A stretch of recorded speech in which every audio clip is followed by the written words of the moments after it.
आप लोग भूपेन्द्र चौधरी के आवास के बाहर बैठे हैं, क्या मांगे हैं आप लोगों की? हमारी मांगे यही है कि 69,000 शिक्षक भर्ती में आरक्षण घोटाला हुआ, माननीय राष्ट्रीय पिछड़ा वर्ग आयोग मान लिया, माननीय हाईकोर्ट का डबल बेंच का आदेश आ गया, योगी आदित्यनाथ जी ने मान लिया, लेकिन अभी भी वही भ्रष्ट अधिकारी उसी पद पे बने हुए हैं जिन्होंने घोटाला किया है। ये पूरे उत्तर प्रदेश के पीछे दलितों का, पूरे दलित परिवार के बच्चों को जो सड़कों पे 4 साल से मरने के लिए छोड़ दिए हैं, धरना देने के लिए छोड़ दिए हैं, उन लोगों की गलती है। सरकार को चाहिए ये था कि पहले उन अधिकारियों पर बुलडोजर चलाए, उन अधिकारियों को जेल भेजे, इसके बाद हम लोग को न्याय दें। लोग कह रहे हैं कि 3 महीने का कोर्ट का आदेश है, 3 महीने के अंदर करेंगे। भाई हम बात मान लेती होगी आदित्यनाथ जी की, लेकिन 5 जनवरी 2022 को लिस्ट आई, वही अधिकारी फिर से मामले को फंसा दिए। आज फिर माननीय कोर्ट का आदेश आया, फिर उन्हीं अधिकारियों को दे दिए। पहले आप उन अधिकारियों को जेल भेजिए ना, पहले उन अधिकारियों को कार्रवाई कीजिए ना, तब हमको न्याय देंगे ना। वही अधिकारी वो तो रास्ता ढूंढ रहे हैं 3 महीने में कैसे इनको फिर फंसा दिया जाए। इन अधिकारियों पे हम लोगों को भरोसा नहीं है। जब तक न्याय नहीं मिलेगा तब तक हम लोग हर पिछड़े दलित वर्ग के मंत्रियों के यहाँ घेराव करते रहेंगे, संघर्ष करते रहेंगे। लड़ाई मान सम्मान स्वाभिमान संविधान बचाने की है, उस लड़ाई को हम लोग लड़ते रहेंगे। कोर्ट की तरफ से आपके पक्ष में फैसला आया है, तो क्या मानते हैं कि क्यों देरी हो रही है? नहीं मानते इस वजह से ना कि बता रहे हैं वही अधिकारी हैं भ्रष्ट अधिकारी, वो जिन्होंने घोटाला किया वो किस मुंह से इस चीज़ को सही करें। हम लोग 4 साल से बताते रहे तो हमको विपक्ष पार्टियों का बता दिए, हमको अराजक बता दिए, हमको नेता टाइप के लोग बता दिए। अब वही अधिकारी किस मुंह से उसको सही करें? जब मुख्यमंत्री जी का आदेश हो गया तो जल्द से जल्द सारी चीज़ें आजकल कंप्यूटराइज होती हैं। कंप्यूटराइज चीज़ों को विदिन 2 मिनट में सब कुछ सही किया। तो मान लिया 2 मिनट को छोड़ दीजिए, हम 2 दिन दे रहे हैं, 3 दिन दे रहे हैं, आज 25 दिन हो गए आदेश आए, लेकिन अभी तक कुछ हुआ नहीं। ये इस तरीके से अत्याचार चलता रहेगा तो हम पीछे दलित समाज को जगाएंगे और संघर्ष करने के लिए मजबूर हैं। कोर्ट ने 3 महीने का समय दिया है, तो क्या लगता है आपको 3 महीने पे आप नहीं रुकना चाहते हैं, आप तुरंत मांग करना चाहते हैं? तो 4 साल से सफ़र कर रहे हैं, ऐसा थोड़ी नहीं है कि अभी कल ही हमारे साथ घोटाला हुआ हो, आज 3 महीने का आदेश आया और मैं इंतजार करूँ। 4 साल से हम दूध के जले हुए हैं, छाछ भी हम लोग फूक के पीना चाहते हैं। हम जान रहे हैं कि अधिकारी गलत हैं, भ्रष्ट हैं, यही लोग हमारी नौकरी फंसाए थे, फिर से हमारी नौकरी फिर फंसा देंगे। कल आप लोग केंद्रीय अनुप्रिया पटेल के वहाँ मंत्री जी के वहाँ गए थे, क्या आश्वासन मिला वहाँ पे आपको? वहाँ यही आश्वासन मिला कि आप लोग संघर्ष करते रहिए, आप लोग बाहर संघर्ष कर रहे हैं, हम अंदर संघर्ष कर रहे हैं, दोनों लोगों के संघर्ष से ही आप पिछड़े दलित परिवार को न्याय मिलेगा। केशव मौर्य के आवास पे आप लोग गए थे, सीएम केशव जी ने भी कहा कि देखिए ये लड़ाई आपकी बस लड़ाई नहीं है, ये हमारी भी लड़ाई है, आप लड़ते रहिए, हम भी लड़ रहे हैं, दोनों लोग न्याय मिलेगा। वो तो सरकार में है, फिर भी उन्होंने आपके कोर्ट के फैसले का भी स्वागत किया था, तो फिर आदेश दिया, उन्होंने स्पष्ट आदेश दिया। हम लोग के सामने ही प्रमुख सचिव बीसी चचा को फोन किया कि जल्द से जल्द आप न्याय करिए, ये बच्चे सड़कों पे रहने के लिए नहीं बने हैं, ये बच्चों को न्याय मिलना चाहिए।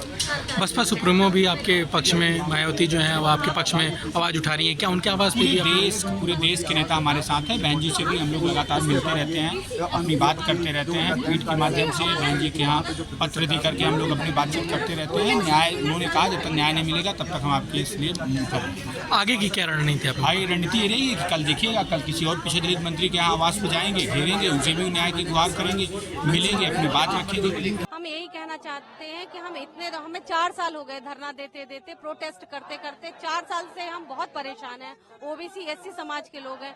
हमारी लड़ाई को अब यहीं पर विराम लगा दीजिए, आप लोग हमें न्याय दे दीजिए। हमें न्यायालय ने न्याय दे दिया है, अब ये कार्यपालिका के जो हमारे मुख्यमंत्री हैं वो हमें नियुक्ति पत्र दे दें, ताकि हमारी जगह ये सड़क नहीं है, हमारी जगह वो विद्यालय है जहाँ हमें नौनिहालों को पढ़ाना है, हमें उन्हें आगे बढ़ाना है, हमें अपना भी भविष्य देखना है, उनका भी भविष्य देना है। तो बहुत देर हो गई है हमारे लिए, तो न्याय के लिए वैसे भी बहुत देर हो गई है, तो कम से कम देर ही सही, अब तो दे दें, हमें न्याय दे दें, हमारा नियुक्ति पत्र दे दें।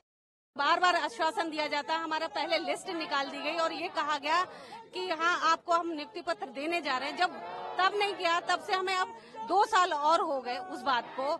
2 साल में नहीं दिए तो 3 महीने के हमें क्या गारंटी है कि वो 3 महीने के अंदर देंगे हमें? ये ओबीसी एससी समाज से आते हैं, हम ओबीसी एससी समाज से आते हैं, हमें न्याय इतनी जल्दी नहीं मिल जाता, उसके लिए हमें लड़ना पड़ेगा और हम लड़ रहे हैं, सड़क पे हैं। जब तक हमें न्याय नहीं मिल जाता, हमें नियुक्ति पत्र नहीं दे देते हमारे मुख्यमंत्री जी, तब तक हम नहीं जाएंगे यहाँ से। सर मेरी मांग यही है, जो हमारे डबल बेंच का आदेश आया है उसको ये फॉलो करें, लेकिन ये केवल 90 दिन का हवाला देते हैं।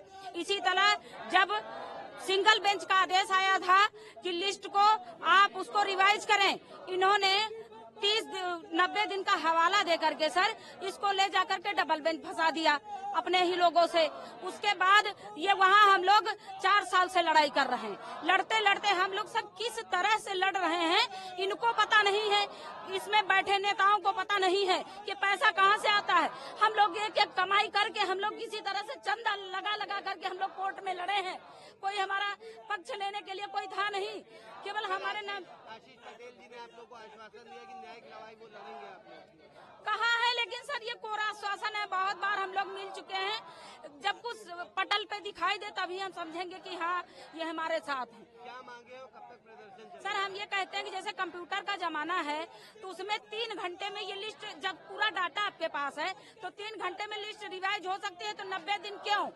90 दिन का हवाला क्यों दिया जाता है? वो 30 दिन में आप 20 दिन हो गए हैं, आप कुछ नहीं कर रहे हैं। 3 घंटे में हो सकता है, 20 दिन हो गए हैं, क्या चाहते हैं सर? ये जब तक ये लोग हमारी लिस्ट को रिवाइज नहीं करते, हमारा जियो नहीं जारी करते, हम लोग कोई भी मंत्री विधायक नहीं छोड़ेंगे, ये करते रहेंगे।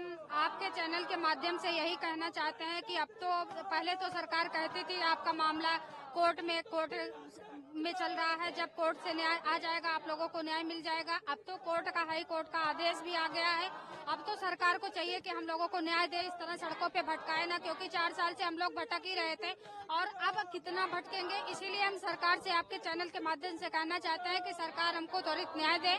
हम लोग अभी अपने विद्यालय में जाएं, कल शिक्षक दिवस है, शिक्षक दिवस के मौके पे हम लोग भी बच्चों के साथ एंजॉय करें, लेकिन ये सरकार सुनने को है नहीं। और हम यहाँ से तब तक हम प्रदर्शन करेंगे जितने हमारे दलित पिछड़े नेता हैं, हम उन सबके घर जाएंगे और सबको ये बताएंगे। उसके बाद जिस दिन ये दलित पिछड़ों के घर जाना बंद हो जाएगा, एक दिन हम लोग सब मिल के सामूहिक आत्मदाह संस्कार करेंगे।